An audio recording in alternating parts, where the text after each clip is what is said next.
नमो नमः। हिमसंस्कृतवार्तायां भवतां सर्वेषां स्वागतम्। अहमस्मि कमलशर्मा। सम्प्रति मुख्यवार्ताः श्रूयन्ताम्।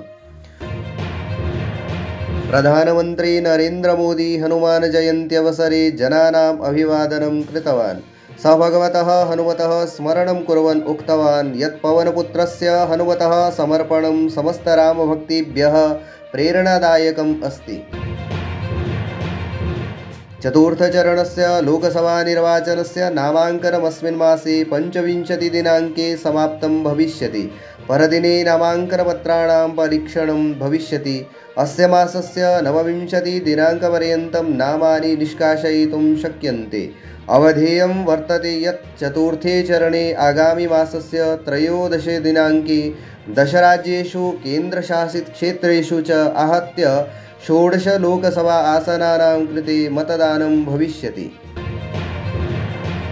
जम्मूकश्मीरे समावेशितापूर्णं जनसहभागितायुक्तं च निर्वाचनं कारयितुं यः साम्बा जनपदस्य 3 निर्वाचनक्षेत्रेषु रामगढे, साम्बायां, रामगढे च वरिष्ठनागरिकेभ्यः, शक्तिभ्यः, दिव्याङ्गजनेभ्यश्च गृहतः एव मतदानम् आयोजितम्। मलेशिया देशे वायुविमानदुर्घटना 10 जनाः मृताः। प्राप्तवार्तानुसारं रॉयल मलेशिया नौसेनायाः अभ्यासे वायुविमानद्वयं परस्परं दुर्घटितम् अभवत्। तदा एषा दुर्घटना अभवत्। पूर्वकेन्द्रीयमन्त्री पी चिदम्बरमः हिमाचलप्रदेशस्य उच्चन्यायालये प्रकरणस्य श्रवणार्थं शिमलानगरम् आगतः आसीत्। अस्मिन् काले सः राज्यस्य काङ्ग्रेस् मुख्यालयं राजीवभवनं शिमलानगरं प्राप्तवान्। अपि च दलस्य अधिकारिभिः, कार्यकर्तृभिः सह किञ्चित् समयं व्यतीतवान्। अस्मिन् अवसरे सः अवदत् यत् काङ्ग्रेसस्य प्रतिज्ञानां घोषणापत्रस्य च देशे सर्वत्र चर्चा क्रियते।